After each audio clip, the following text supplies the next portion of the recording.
I once again welcome you to our wonderful campus. And before we start, I would like to give an introduction about what we are over here. I'm Anugraha Kurian. I'm from Hyderabad, and I'm a fourth year BA student over here. I'm Snehali. I'm in third year BA B.Ed. I'm from Bangalore. I'm Veda Vyasa. I'm in second year BSc B.Ed. I'm from Anantapur district, Andhra Pradesh. So let's begin our question answer session.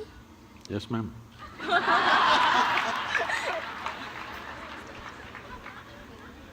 First of all, namaskaras to you, Sadhguru.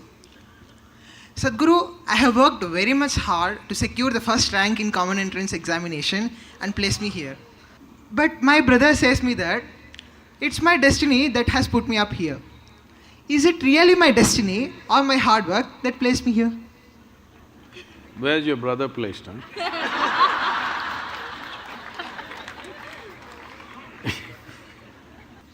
See, what people are generally calling as destiny is essentially what they end up creating unconsciously. When I say unconsciously, as you sit here right now, as everybody sits here right now, there is physical activity going on within the system. There is mental process, there is emotional activity, and of course the life energies are active. Every moment, they are taking in hundreds of inputs, whether you're conscious or not conscious.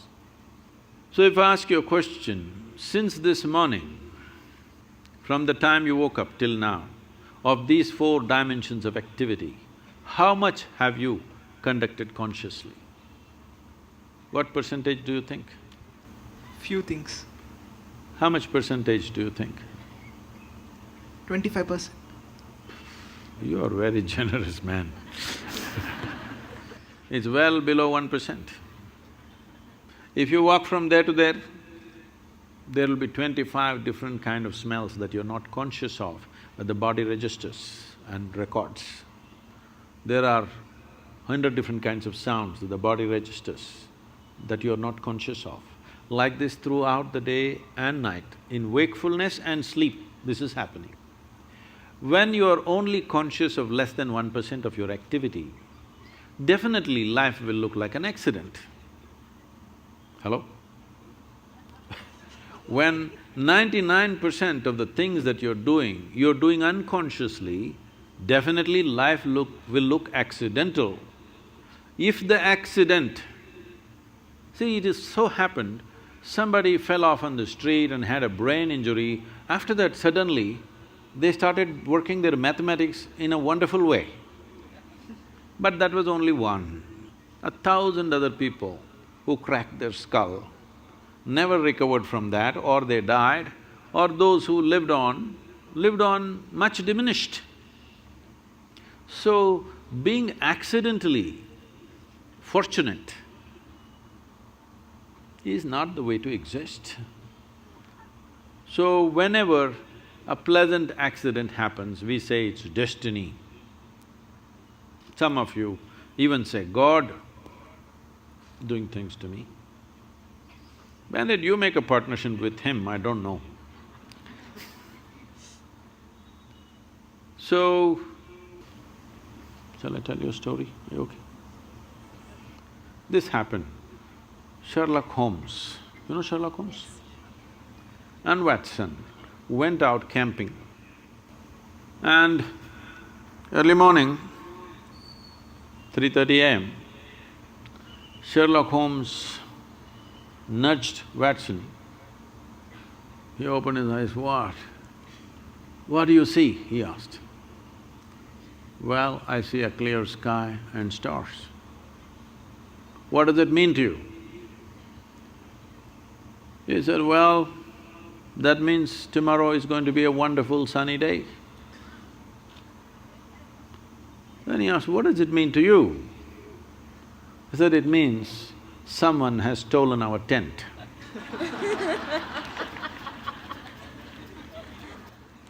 So, We don't know what went missing, and something may fall here and there by chance, but that's not the way life works.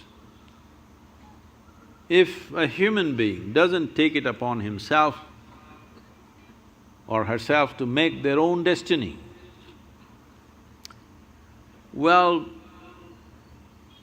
they're still having an evolutionary problem.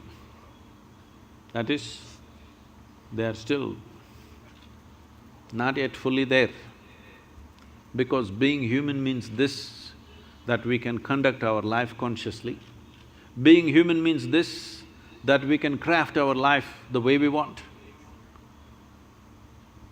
But this destiny business is a good insurance to handle your failure. Whenever you fail, destiny, it's God's will.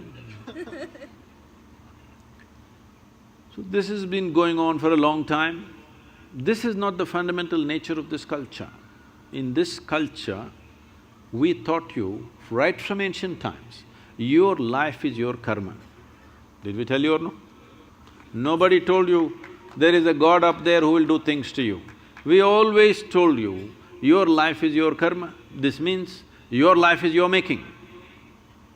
No interstellar influence on you, it's you.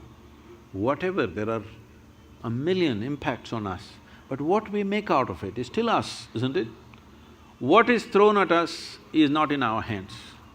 What comes our way is not in our hands, but what we make out of it is 100% in our hands.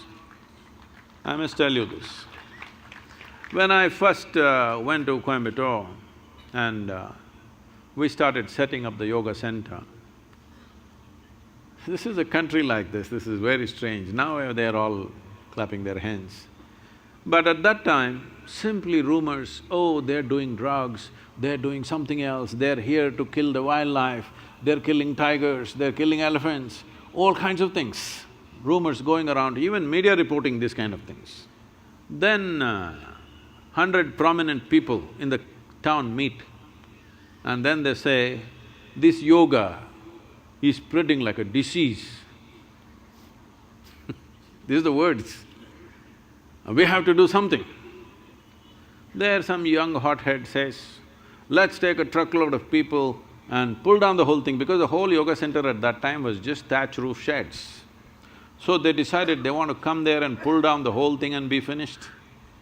Today, it is among the most prominent places in the country, okay? So, when they said this, there was an old man who is no more, a wise man. He said, see, you don't know who you're dealing with. I know this man. If you throw stones at him, he will build something out of those stones. Don't throw stones at this man. So, what comes at you, you cannot decide, but what you make out of it is your thing, isn't it? This is where your dint is. This is where you are to prove who you are, because you can't decide what comes at you, but you can definitely decide what you make out of whatever comes at you. Thank you, Sadhguru.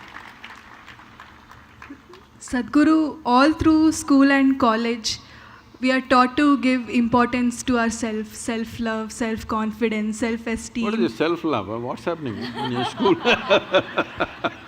In society, I mean in general. Oh. They teach us to give importance to ourselves to such an extent that we no longer know how to be humble. So can you please tell us how we can become humble again? Oh. See, there is no need to be humble or there is a need to be arrogant. Now that you're asking me this question, let me tell you. My daughter traveled with me, alone with me in the car, when she was 3.5 months old. I drove all over the country with this little baby in the car. So she grew up in many people's homes. I made one rule, because everybody, this is a problem with adults, when they see a child, they pounce on them like predatory animals, they want to teach something. It is such a everybody wants to teach 1, 2, 3, 4 or A, B, C, D or Mary had a little lamb. I said, see, I don't want her to know ABC, 1, 2, 3, nor do I care whether Mary had a lamb or not. So nobody… one rule is you can play with her, nobody is going to teach her anything. So she grew up happy. By the time she's 18 months, she was fluently speaking 3 languages because nobody taught her anything, she's listening. She is not chanting Mary had a little lamb. No rhymes, no language, no mathematics, simply life. I thought I'll never send her to school, but only reason was because, her age group is important. So, she went to school and when she was around 12 years of age, she came home one day, little disturbed about what happened in the school. Then she said, you're teaching everybody so many things, you're not teaching me anything. I said, see, I'm not known to do things unsolicited. Now that you've come, let's see. See, this is all you have to know. Never look down on anybody, never look up to anybody. Then she looked at me like this, what about you, kind of thing. I said, not even me. If you look up to me, you will completely miss who I am. If you look up to me, probably you will make a picture and nail me to your wall, but you will miss the whole point of who I am. You must look at me as I am, not looking up. Never look up to anybody, never look down on anybody. This looks very simple, but try it and see. In your mind, you've decided what is good, what is bad, what is high, what is low, what is virtue, what is sin, what is filth, what is wealth, everything. Everything is already determined. Once you've done this, there is no way you cannot look up at something or look down on something. What you think is bad, you will look down, what you think is good, you will look up. If you remove this and just learn to look at life for what it is, you will effortlessly navigate through your life, effortlessly. Right now, this is the problem. You are looking up to some people, looking down on some people and trying to be humble with them. There's no need to be humble. Treat everybody as rough as you treat yourself. That is, if you're treating yourself rough. If you are pandering to yourself, try with others, then you'll get tired, then you'll treat them rough anyway. Yes. So, this is simple. I'm telling you the same thing what I told her. It worked miraculously for her. Never look up to anybody, never look down at anybody. Just see everything the way it is. This is the fundamental of this culture. If you go to the temple, what do? Hi, what do? If you ever go to the temple, what do? Namaskaram. You see a man, what do? Namaskaram. You see a woman, what do? Namaskaram. You see a tree, what do? Namaskaram. You see a rock, what do? Namaskaram. A cow, snake, donkey, monkey, everybody namaskaram. Because fundamentally this is what it means. This is called vairagya. Vairagya means… vairagya does not mean giving up your life and going somewhere. There's nowhere to go unless you go with that guy, outer space, they're going to send you out with a one-way ticket, I believe. Otherwise, where is there to go? Wherever you go, it's still life, isn't it? So, vairagya means this, literally means, vairagya means beyond color. That means you become transparent. If you're transparent, every dimension of life can pass through you, but leaves you untouched. You can handle life to the extent you wish. What you can handle, you handle. What you cannot handle, you don't. But in your life, if you do not do what you cannot do, that's not an issue. But if you do not do what you can do, you're a disaster. The moment you think something is good, something is bad, somebody is high, somebody is low, Many things that you can do, you will not do in your life simply because you think it's bad, simply because you think it's low or high or whatever nonsense. So in our lives, this is what is most important because it's a brief life. It's a limited amount of time for the human potential to flower. In this life, here if you're choosing what to do and what not to do, no, everything that you can do must happen. What you cannot do, it doesn't happen, it's okay.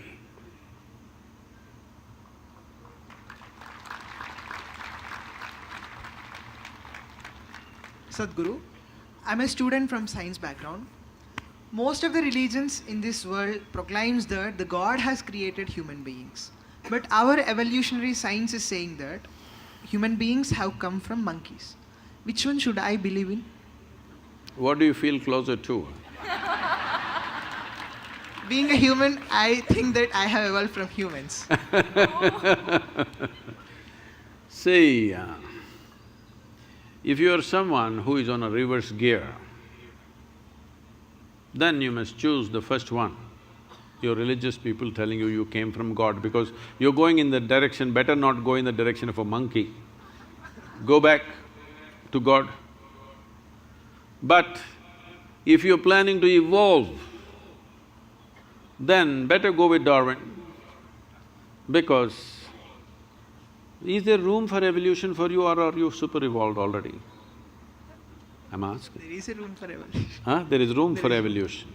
If there is room for evolution, that means there is a possibility that you can become a better man than what you're today.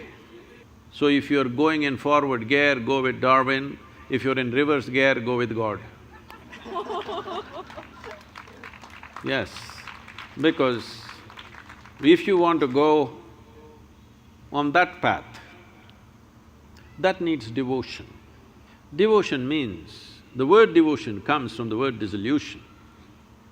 You want to dissolve into your object of your object of devotion, whatever it is, you want to dissolve into it. So, in a way, it is a way of making yourself less and less and less so that you become nothing, literally. It's a wonderful way to live. It is not sounding good when you speak in language that you want to become less and less.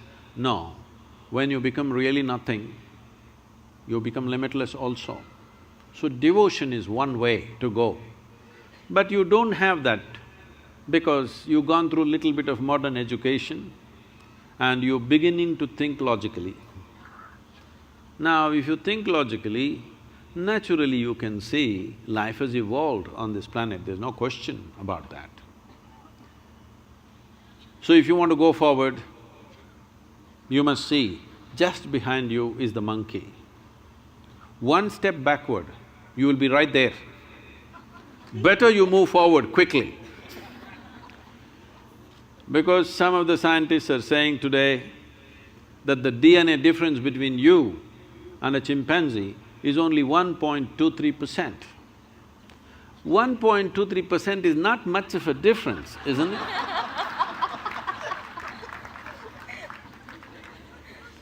Not much of a difference, isn't it?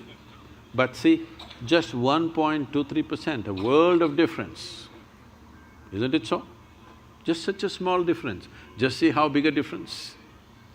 So, if you're not happy with 1.23%, you must accelerate your evolution. The entire system of yoga is just this, how to accelerate your evolution. In every dimension of who you are, how to hasten this process. Now that you're talking about evolution, whatever Charles Darwin said, a goat could have become a giraffe. It took so many million years. A pig could have become an elephant and it took so many million years. And a monkey became a man and it happened rather quickly. To such a point, anthropologists are saying that there must be a missing link somewhere. It happened rather very quickly.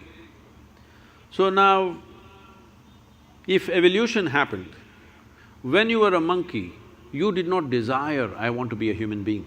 There's no such desire in you. Nature just pushed you on. It's just life's longing. It's not a conscious thing. It's just life's longing to get better. From an amoeba to here, just imagine the volume of work that's been done. Incredible, isn't it? Whatever number of years it took, maybe nobody is very clear about that, it doesn't matter.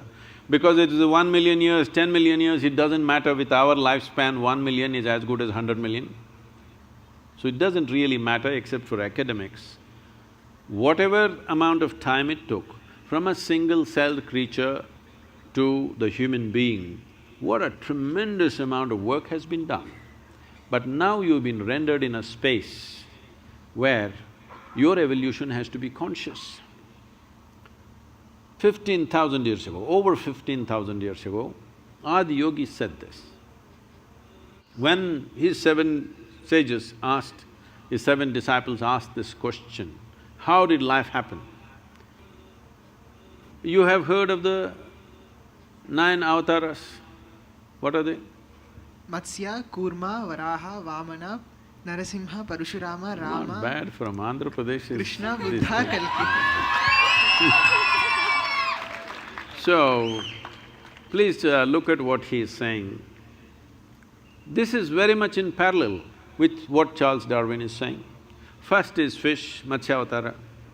Next is amphibious, turtle. Then he's skipping all the other small forms and coming to the mammals. The first mammal we're talking about, a boar or a pig. Among all the mammals, you will find, I can go into a lot of explanations, but there are people who hunt pigs. Wild boar hunters and eaters are right here. They know the hardest animal to kill is always a boar because it's so rooted in the body. Even today, if you behave badly, the girls will say, he's like a pig. Yes or no? So if something is very crude, you say it's like a pig. So, first animal, mammal, is the pig. What's next? Avatara. Vamana. Matsya. Narasimha. Narasimha means half man, half animal. Next is Vamana, means a dwarfed man. Next is Parashurama, a full-fledged man, but explosive and uncontrolled, volatile. So volatile, he lopped off his own mother's head. Next one is Rama, a peaceful man. Next one is Krishna, a loving man, an exuberant man. Next one is Buddha, who is a meditative man. Next one is supposed to be a mystical man. This is not about those individual people. This is just, these people are being used as milestones. This is the nature of development of life. In many ways, this is running parallel to Darwin's theory of evolution. Darwin's theory of evolution is only 152 years old. Adi Yogi spoke about this over 15,000 years ago. And then naturally the next question is, can we evolve further? Because you find right now when you want to study for your examination, you wish you had little more brain. Hello? Does it happen or no? So naturally question, can I evolve further? If a single-celled animal can become this much, can I go further? So Adi Yogi said this. This is… modern neurologists are saying the very same thing in a different language. Adi Yogi said, considering the nature of the solar system and the arithmetic, I will not go into the elaborate arithmetics of this, the way the planet, the moon, the sun, these three are very important. There are other six which are also playing an important role, but these three are most important. The planet Earth, the moon and the sun. This is why the entire yogic system is around these three aspects. These three have significant roles. Unless something fundamental about the solar system changes, he said, your body cannot evolve further, but you can evolve consciously. When we say we can evolve consciously, I can show you or we can take you as an experiment if you're willing. Yes. Huh? We can put you on something and show you that your very fundamental genetics will change within a matter of 3 to 9 months by doing certain things with your system. If you know, if you're willing, to give yourself to a certain discipline. Your very genetics can be altered. Your level of intelligence can be changed. The way you experience life can be changed. So he said, you can evolve consciously, but physically you cannot evolve unless something about the planetary system changes. Modern neurologists are saying something very similar. I will not go into the detail because of the time, but you can evolve. So, if you're going forward, choose Darwin. If you want to go backwards, backwards is not a bad place. If you want to go backwards, don't think backwards is a negative thing, no. If you want to dissolve, you go towards God. If you want to evolve, this is one way. These are two different ways of doing the same thing.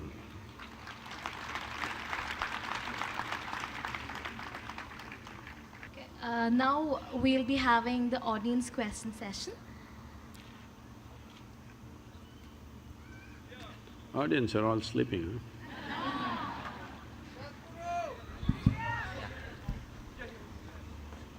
Namaste Sadhguru, I have a question for you. Where are you? Here. Okay, okay. Here.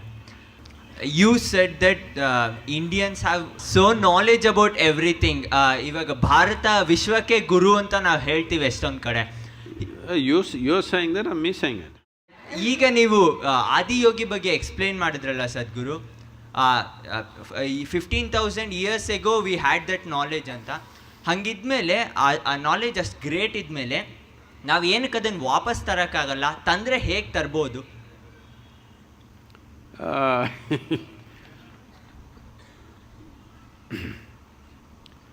See, there is no need to bring back anything. Always people are talking in terms of how to revive this, how to revive that. It's not about reviving. If you make human beings to live consciously even now, they will speak the same things of Ramas, Krishnas and Adiyogis have spoken in the past. This is one thing you must understand. This is a godless culture.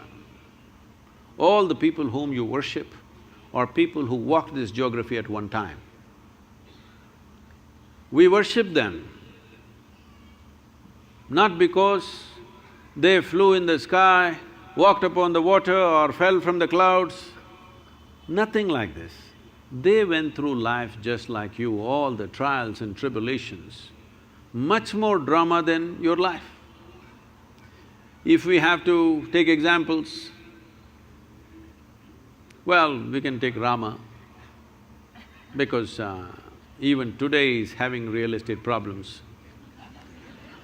After so many years, after nearly 6,000 and odd years, still he cannot settle his property. So, this happened right through his life also. At a young age, he became a king, rightfully, because he's a prince, coronated, became a king. Due to some political reasons, he's sent to the forest and he has a young wife. She's not a tribal woman, she's a princess, not fit to be in the jungle. Well, in your television serials and movies, you might have seen Rama, Sita dancing and you think it's some kind of a honeymoon. No. Going to the jungle is a punishment. If you don't know what I'm talking about, I've lived in jungles for weeks by myself, surviving in the jungle. If you stay there for a week or 15 days and come back home, people won't recognize you. Head to toe you will be bitten by insects and you will be a different thing. Especially if you take the girls, you cannot even recognize them when they come out. Yes. So, going to the jungle was not some kind of a picnic, it was a punishment. And as if that was not enough, these Sri Lankan people came and kidnapped his wife. You know the story. This is not here, this is in Ayodhya. They took away his wife. After all, he's a king. If one wife goes away, he could have found another local solution, because allowed for the king. He could marry 100 if he wanted. But the man loves his wife so much, he walks all the way down, not with an army, just with his brother, all the way down. She must have meant so much to him because there is no GPS location as to where Sri Lanka is. So I want you to understand, it's over 6,000 years ago. Then he gets there, builds a Tamil army. Tamil people are here also, I think. See, look at that. So builds an army, crosses over, fights a battle, kills hundreds of people, burns down a beautiful city, then gets back his wife. Then a few months of being together, living as a king, she is fully pregnant. In that condition, again some political turmoil happens and he sends her back into the jungle. He's not getting rid of her. This must be understood. He's not getting rid of her, she means the world to him. Not just that, for a king, for an emperor, wife is pregnant is a big deal because the hair. No sonogram, so you don't know whether it's a boy or a girl. It could be boy, it happened to be boys but he sent her to the jungle. Today many women's groups are asking me, Sadhguru, what kind of a man is he? Just because somebody complained, he sent his wife to the jungle, we don't like him. Then I said, see, do you want a leader in this country who will put the well-being of the citizens of this nation above the well-being of his own family? Do you want such a leader or no? That's the man he is. Because it's causing distress to the people, whatever their own beliefs about her, so he sends her out. If something truly terrible has to happen in somebody's life, knowingly or unknowingly you killed your own children, this is the worst thing that can happen to you. He almost killed his own children, he fought a battle, nearly killed them. Fortunately, it did not happen. Then Sita dies in the jungle, never gets to see her, nor she gets to see him. You call this a successful life? It's a serial disaster, isn't it? But we worship this man not because he's a super success, not because he can walk upon water or fly in the sky, simply because no matter what life threw at him, worse things were thrown at him, but he never became resentful, he never became angry, he never became hateful, he never became vengeful, did everything just to the extent it was necessary, remained a balanced and free man within himself. It is this freedom that we're bowing down to. We are not bowing down because he is miraculous. Everything that can go wrong in life went wrong with his life, but still, life could not get him. This man is above life. It is that one quality that we bow down to because that's the only quality we have valued in this culture. If you have forgotten, I'm sure your mother and grandmother's conversation, if you heard, without uttering mukti, moksha, karma, prarabdha, never was a conversation. So the only value in this culture has always been liberation, freedom. Mukti is the goal, not God, not heaven, not the pleasures of heaven, only liberation. Liberation does not mean you go somewhere. Liberation means you're here doing life in full intensity, but life doesn't leave a single scratch upon you. This is liberation.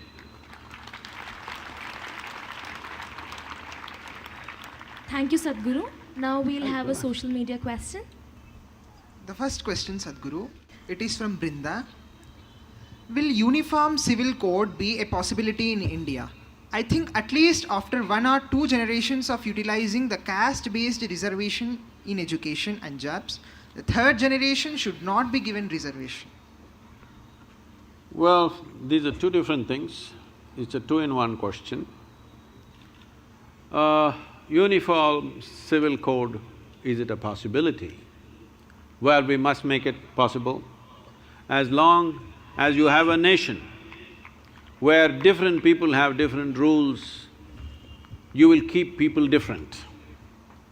If you want to make all of them Indians, there must be one law in the country. There is no other way you can integrate a nation. One law for you, one law for me. Definitely we will be two separate people, we will never identify ourselves as one nation. So we are continuously facing this problem, but we don't have the courage to fix it. It's time to fix it. Reservation is another matter. I know there is lot of resentment among the young students. I didn't get the seat, somebody with lesser marks got the seat, all these things. But we must understand this. We have treated a whole mass of people in this country for thousands of years like subhumans. Even today, if you go into the villages, they cannot draw water from the same well, they cannot drink tea from the same cup. In a restaurant, it's separate. They cannot walk through certain streets, they cannot walk in front of a temple, their dead bodies cannot go through the village. When you treat people like this, if you don't give them some privileges to get back to level playing field, it will not be fair. But at the same time, entry point reservation should be there, promotion point definitely has to go, both in employment and in education. You give them entry, but do not promote them without the necessary credentials. This has to happen, otherwise we will sacrifice competence for reservation. Reservation is an unfortunate situation in the country because we have created 1,000 years of unfortunate discrimination. To level the discrimination, this effort, have we succeeded in this in the last 70 years? Well, a lot of people have moved out of that trap, caste trap. Of low caste trap, a whole lot of people have moved out. Many of them may be sitting here with proper education, holding good positions, it's fantastic to see that. But still, there is substantial amount of population still stuck there. So, as time goes by, we must calibrate the reservation. For different regions, it may be different. How it is in Tamil Nadu, how it is in Bihar, how it is in Gujarat, it's different. We must have the courage to calibrate it at least every 5 years at least. We must recalibrate the reservation based on the statistics, how much the movement of population has happened from poverty to reasonable level of well-being. And to what extent discrimination is leveled, accordingly reservation should be calibrated, but it's a political thing. No political leader wants to touch it because election is a number game. It's just like going to an examination. Thank you.